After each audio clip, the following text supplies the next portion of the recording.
Comment allez-vous les amis? J'espère que vous allez bien. Moi ça va très bien, ça va très bien.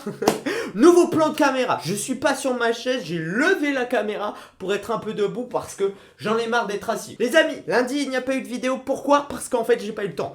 J'ai pas arrêté du week-end à travailler sur mes projets personnels. Donc du coup, j'avoue que YouTube j'ai un peu oublié pour lundi.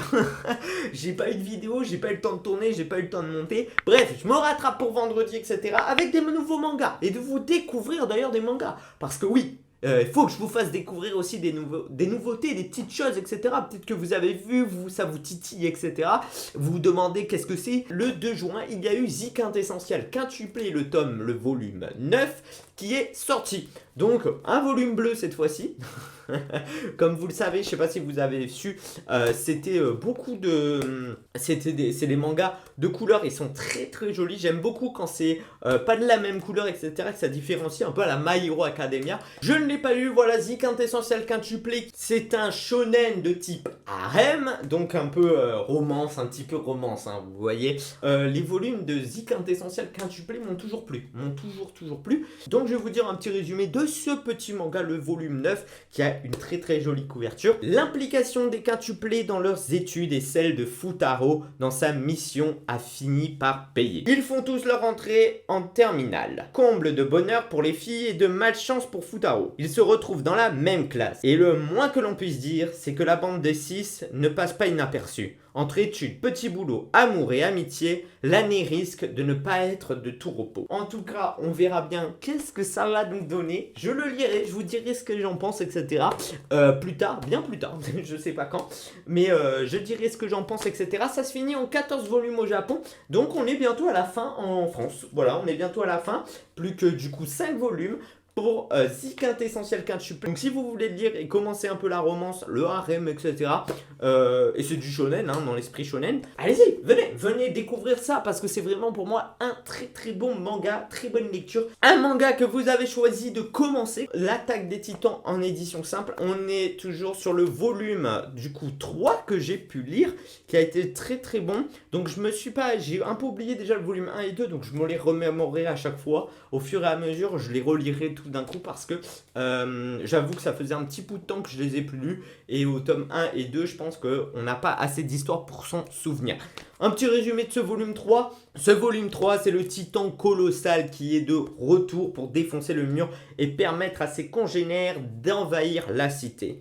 Mikasa met tout son cœur à l'ouvrage et tranche les effroyables intrus, les uns après les autres. Mais la nouvelle de la mort des reines la déstabilise. Alors qu'elle est sur le point de se faire prendre, surgit un énigmatique spécimen qui se rue sur les gigantesques assaillants. À bout de force, ce mystérieux géant finit par s'effondrer, et lorsqu'il s'évapore, tout le monde est sidéré de découvrir qui était à l'intérieur. Donc on en découvre un peu plus sur chaque personnage, on connaît un petit peu plus et tout. C'est vraiment un manga où petit à petit tu t'y accroches. Au début, j'étais pas dedans, dans le bon mood, mais je sais qu'au volume 3, il y a pas mal d'actions, il y a pas mal de scènes. Les mangas, des planches magnifiques, des planches vraiment magnifiques. Je vous montre celle-ci par exemple, une planche juste géniale, magnifique, etc. Et un peu seinen. Ça me fait penser un peu de seinen parce que je sais pas si c'est un seinen, mais pour moi c'est un seinen, hein, parce que en vrai, ça parle de beaucoup de choses un peu philosophiques. Hein, ça fait beaucoup de bastons, il y a beaucoup de bastons. Mais je trouve que ça fait pas trop esprit shonen comme je l'imaginais. Après, j'aime beaucoup. Franchement, j'aime beaucoup l'Attaque des Titans.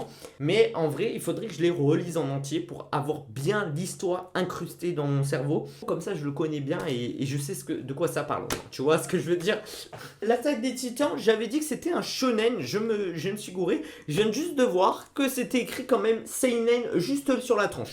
Donc c'est normal pour que je dise, je prouve que ce soit un seinen. Je suis désolé de ma petite erreur, etc. Je viens juste de m'en rendre compte. Les amis, on va continuer sans plus tarder avec les deux nouveautés, deux nouveaux mangas qui ont pour moi deux coups de cœur. Ce sont deux coups de cœur. On va commencer par toujours la maison d'édition de l'Attaque des Titans. C'est Pika Édition. Donc voilà, Pika Édition, The Fable ou The Fable ou The Fable, j'en sais rien. En tout cas, c'est un magnifique manga, un seinen, Pika Édition seinen, très adulte, etc. Je vous en dis un peu plus sur le résumé. Et je vous dis mon avis que je l'ai lu, je l'ai dévoré largement. Muni de son arme favorite, un pistolet Nightwalk couleur anthracite, Fable est un tueur professionnel. Craint de toute la pègre, homme politique, mafieux, personnalité publique, ce génie de l'assassinat peut envoyer n'importe laquelle de ses cibles 6 pieds sous terre. Et en 6 secondes, et si le cœur lui en dit. Sauf qu'un beau jour, son commanditaire lui ordonne de tout mettre en pause et de mener la vie d'un citoyen ordinaire dans la planque d'un clan de Yakuza. C'est un bon manga, c'est un très bon manga. Voilà, c'est un manga où ça parle d'un mercenaire, une histoire d'un mercenaire. Et il est très fort. Il prend une balle, il tue quelqu'un. Voilà, une balle, un mort. Mais il est tellement fort qu'en un an, il a tué 72 personnes à peu près, environ. Donc maintenant, il faut qu'il aille se camoufler. Oui, son supérieur lui dit, maintenant, il faut que tu ailles te planquer, te mettre à couvert pendant un an, tu as assez d'argent pour te couvrir, etc. Et pour vivre une vie normale. Et ça, c'est vraiment compliqué pour lui. Une belle couverture, sachant qu'en plus, c'est une couverture réversible. Donc voilà, vous avez une couverture totalement réversible qui est... donc là, c'est la couverture française. Et là, c'est la couverture japonaise qui est tout aussi stylée. Voilà. Alors, son prix est quand même assez élevé, on va pas se le cacher, qui est de 8,50 €. Donc, c'est quand même un petit peu cher pour un manga comme ça. Mais ça en vaut le coup parce que c'est quand même, je trouve, très bien dessiné, etc. Et c'est une bonne histoire à lire. Il vient juste de paraître le tome 1. Ça se finit en 22 tomes au Japon. Donc, ça va se finir en 22 tomes en France. Hein. T'as capté, tu vois. Les amis, mon deuxième plus gros coup de cœur, ça a été Terrarium, un manga de de la maison d'édition de Glénat.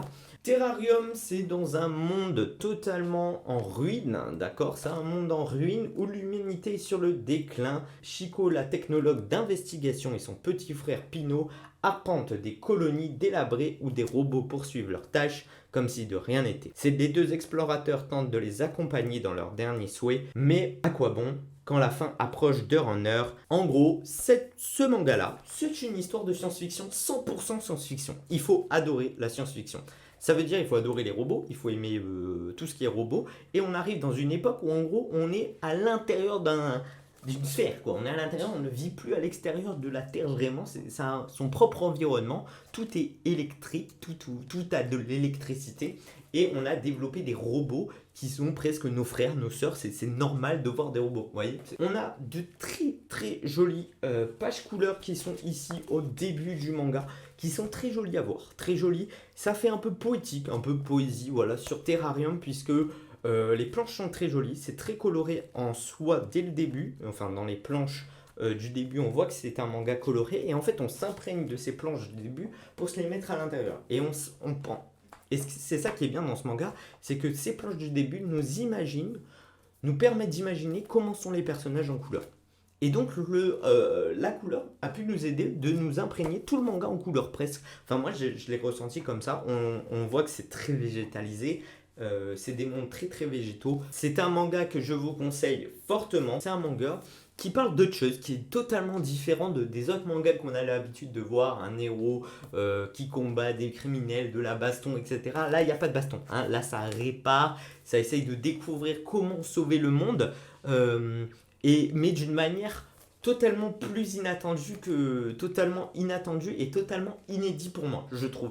Donc Terrarium est un très joli manga, ça se dure que 4 tomes, donc si vous voulez découvrir ce manga, etc., quoi de mieux que regarder quelques vidéos, réactions, etc. de Terrarium, mais en tout cas, je ne suis pas déçu du tout de Terrarium. Alors ça serait pas un manga que je voyais dans la grande série, et heureusement, ils ont fait une série très courte, 4 tomes, terminée, fin du match, et je pense que ça suffira largement. En tout cas, c'est un très joli manga, Terrarium, un coup de cœur pour moi comme The Fab. Voilà. Et évidemment, le dernier manga du 2 juin qui est sorti, on a eu Mashle, le fameux Saitama Harry Potter. Le Saitama à Poudlard. Mashle que je n'ai toujours pas lu, le volume 3 du coup, puisqu'ils ont sorti le volume 1 et 2 en même temps, et du coup on a le volume 3 qui est sorti, qui est de la maison d'édition Kaze, et c'est de Hajime Komoto. À l'Académie de magie Easton, Mash et ses nouveaux camarades unissent leurs forces pour barrer la route au Dortour Lang, qui sur les ordres de Magia Lupus dépouille les autres élèves de leurs pièces. Très rapidement, c'est au tour de Mash d'être attaqué par la terrible organisation, Mais suite à cet affrontement, les représailles ne tardent pas. Sous le coup de la colère, Mash décide alors de défier Magia Lupus sur son propre territoire. Personne ne touche à ses amis sans payer le prix. Vous vous souvenez, un monsieur qui n'a aucun super pouvoir magique, Mash précisément, et qui utilise juste sa propre force. Vous aimez Harry Potter, vous aimez One Punch Man, vous allez adorer Mash. J'espère qu'il va mettre sa petite patte, sa petite touche, etc. personnelle sur ce manga, parce que là, je l'ai toujours pas remarqué dans les deux premiers, donc j'espère que ce troisième va pas me décevoir et on retrouvera une touche personnelle. Voilà, ce sera tout pour aujourd'hui. Je pense que c'est suffisant. Déjà, on a découvert pas mal de mangas. Je vous ai fait découvrir pas mal de mangas. Donc, en récapitulatif, Terrarium, un manga. Terrarium et The Fable, qui sont deux coups de cœur principaux de cette série de nouveautés. Dans cette nouveauté, nous, on se retrouve lundi prochain, comme d'habitude, 20h pour une prochaine vidéo. Bye tout le monde. On n'hésite pas à s'abonner. Ça fait toujours plaisir. Bye.